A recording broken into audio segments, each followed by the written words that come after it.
മുണ്ടക്കൈ ചൂരൽമല ഉരുൾപൊട്ടൽ പുനരധിവാസത്തിൽ കേന്ദ്ര സംസ്ഥാന സർക്കാരുകൾക്ക് വീഴ്ച എന്നാരോപിച്ച് UDF പ്രവർത്തകർ ഇന്ന് കൽപ്പറ്റയിൽ കളക്ടറേറ്റ് വളയുകയാണ്. രാവിലെ 7 മുതൽ ജീവനക്കാരെ കടത്തിവിടാതെ കളക്ടറേറ്റിന്റെ 3 ഭാഗങ്ങളിലായി പ്രതിഷേധിക്കും. മുസ്ലിം ലീഗ് ദേശീയ organising secretary T Muhammad Basheer പ്രതിഷേധം ഉദ്ഘാടനം ചെയ്യും. സുർജിത് അയ്യപ്പത്താണ് വയനാട്ടിൽ നിന്ന് വിവരങ്ങളുമായി ചേരുന്നത്. സുർജിത്, അപ്പോൾ ഇന്നലെ തന്നെ സമരം തുടങ്ങിയിരുന്നു. ഇപ്പം ഉപവാസ സമരത്തിലേക്കൊക്കെ കടക്കുന്ന കാഴ്ചയൊക്കെ നമ്മൾ കണ്ടതാണ്. അപ്പോൾ സർക്കാരിന്റെ വീഴ്ചയെന്ന് ആരോപിച്ച് UDF പ്രവർത്തകർ ഇന്ന് കൽപ്പറ്റയിൽ കളക്ടറേറ്റ് വളയുമെന്നും അറിയുന്നുണ്ട്. എങ്ങനെയായിരിക്കും ഈ സമര പരിപാടികൾ? വിവരങ്ങൾ എങ്ങനെ? ക്രിസ്റ്റീന, പ്രവിത, വളരെ ശക്തമായ രീതിയിലുള്ള സമരം തന്നെയാണ് UDFന്റെ ഭാഗത്തു നിന്ന് ഉണ്ടാകുന്നത്. കാരണം ഇന്നലെ വൈകിട്ട് 3 മണി മുതലാണ് MLA ടി സിദ്ദീഖിന്റെ നേതൃത്വത്തിൽ ഉപവാസ സമരം ഇവിടെ തുടങ്ങിയിരിക്കുന്നത്. നമുക്കിപ്പോൾ ദൃശ്യത്തിൽ തന്നെ കാണാം. കളക്ടറേറ്റിന്റെ മുൻ ഗേറ്റാണിത്. ഇങ്ങനെ 2 ഗേറ്റുകളുണ്ട്. ആ 2 ഗേറ്റുകളും പൂർണ്ണമായും ഉപരോധിക്കുന്ന നിലപാടാണ് UDFന്റെ ഭാഗത്തു നിന്ന് ഉണ്ടായിട്ടുള്ളത്. നമുക്കത് ദൃശ്യത്തിൽ തന്നെ കാണാം. സ്ത്രീകളടക്കമുള്ളവർ ഈ സമരത്തിന് നിരയായിട്ട് ഇരിക്കുന്നത് നമുക്ക് കാണാൻ കഴിയുന്നുണ്ട്. എന്തായാലും വളരെ ഗൗരവപൂർവമായ വിഷയങ്ങൾ. ഇന്നലെ 7 സെന്റിലാണ് പുനരധിവാസം എന്നുള്ള തരത്തിൽ ഒരു സർക്കാർ മന്ത്രിസഭാ യോഗത്തിന് തീരുമാനമായി വന്നിരുന്നു. പക്ഷേ അത് അംഗീകരിക്കാൻ തയ്യാറല്ല എന്നുള്ള തരത്തിലുള്ള നിലപാടാണ് ഇവർ പങ്കുവയ്ക്കുന്നത്. അതുമാത്രമല്ല, ഇതുമായി ബന്ധപ്പെട്ട് ഒട്ടനവധി വിഷയങ്ങൾ, ലോണുകൾ എഴുതി തള്ളുന്നതുൾപ്പെടെയുള്ള വിഷയങ്ങൾ, നെടുമ്പാല എസ്റ്റേറ്റ് ഏറ്റെടുക്കണമെന്ന ആവശ്യം, ഇത്തരത്തിൽ നിരവധി ആവശ്യങ്ങൾ ഉന്നയിച്ചുകൊണ്ടുള്ള ഒരു സമരമാണിപ്പോൾ നടന്നുകൊണ്ടിരിക്കുന്നത്.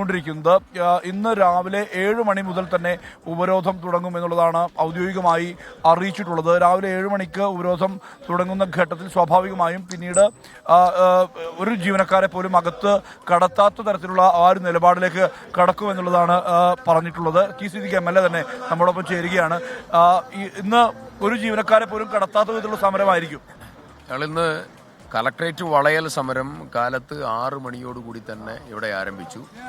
ഇന്നലത്തെ രാപ്പകൽ സമരം അതിൻ്റെ തുടർച്ചയായിട്ടുള്ള സമരത്തിലേക്ക് കടന്നിരിക്കുകയാണ്. സമ്പൂർണമായി ദുരന്തബാധിതരായ ആളുകളാണ് ഇതിലേറിയ പങ്കും ആളുകൾ. അവരുടെ നേതൃത്വത്തിൽ നടക്കുന്ന സമരമാണ്. ദുരന്ത നിവാരണ പ്രവർത്തനവും പുനരധിവാസ പ്രവർത്തനവും 7 മാസം ഇന്നത്തേക്കായി നടന്നിട്ടില്ല. ഒരുപാട് കാര്യത്തിൽ ഗുരുതരമായ വീഴ്ച. 10 സെന്റ് ഭൂമിയെങ്കിലും മിനിമം വേണമെന്ന് പറഞ്ഞ് അതുപോലും നൽകിയിട്ടില്ല. സർക്കാർ ഒരു പിശുക്കനെ പോലെ പെരുമാറുകയാണ്. അവരുടെ ചികിത്സയ്ക്ക് വേണ്ടി മാറ്റിവെച്ച തുക 5 ലക്ഷം രൂപയാണ്. ക്രിമിനലുകളായിട്ടുള്ള കൊലപാതകികളെ സംരക്ഷിക്കാൻ കോടിക്കണക്കിന് രൂപ ഖജനാവിൽ നിന്ന് ചെലവഴിക്കുമ്പോൾ ഈ ദുരന്തബാധിതരായ ആളുകളുടെ ചികിത്സയ്ക്ക് വേണ്ടി ചെലവഴിച്ചത് 5 ലക്ഷമാണ്. നിങ്ങൾ ആലോചിച്ച് നോക്കണം, 750 കോടിയോളം രൂപ ജനങ്ങൾ കൊടുത്ത പണമുണ്ട്. എന്നിട്ട് ആ പണം ഉപയോഗിച്ചുകൊണ്ട് ഇവരുടെ ചികിത്സ നടത്താൻ പോലുമുള്ള പണം സർക്കാർ ഇതുവരെ മാറ്റിവെച്ചിട്ടില്ല. മറിച്ച് സർക്കാർ അതോടൊപ്പം തന്നെ ഇവരുടെ ലോണുകൾ എഴുതി തള്ളുന്നതിനെ കുറിച്ച്, ഇവർക്ക് 10 സെന്റ് ഭൂമി നൽകുന്നതിനെ കുറിച്ച്, പുനരധിവാസ പ്രവർത്തനത്തിൽ ഇതുവരെ പറഞ്ഞത് 2 ഇടം, ഇപ്പോൾ 1 ഇടം, ഇവരുമായി ഒരു ചർച്ചയും നടത്താൻ സർക്കാർ തയ്യാറാവുന്നില്ല. ചർച്ച നടത്താതെ ഏകപക്ഷീയമായി സർക്കാർ തീരുമാനിക്കുകയാണ്. ഇതൊരു വലിയ ഗുരുതരമായിട്ടുള്ള മനുഷ്യാവകാശ ലംഘനവും വീഴ്ചയുമാണ്. ദുരന്തബാധിതരെ ഇരുട്ടിൽ നിർത്തിയുള്ള ഇത്തരം പ്രവർത്തനങ്ങൾ ഒരു കാരണവശാലും UDF അനുവദിക്കില്ല. എന്തായാലും ശക്തമായ രീതിയിൽ സമരം തുടരുന്നു. അത് നമുക്ക് കാണാൻ തന്നെ കഴിയും ദൃശ്യത്തിൽ. കാരണം UDF പ്രവർത്തകർ ധാരാളമായി ഇവിടേക്ക് കേന്ദ്രീകരിക്കുന്ന ഒരു അവസ്ഥയിലേക്ക് കൂടി മാറുകയാണ്. ഈ 2 ഗേറ്റുകളും പൂർണ്ണമായും സ്തംഭിപ്പിക്കുന്ന വിധത്തിൽ ജീവനക്കാരെ അടക്കം അകത്തേക്ക് കടത്താത്ത വിധത്തിലുള്ള ഒരു പ്രതിരോധത്തിന് തന്നെയാണ് UDF നേതൃത്വം നൽകുന്നത്. ക്രിസ്റ്റീന, പ്രവിത.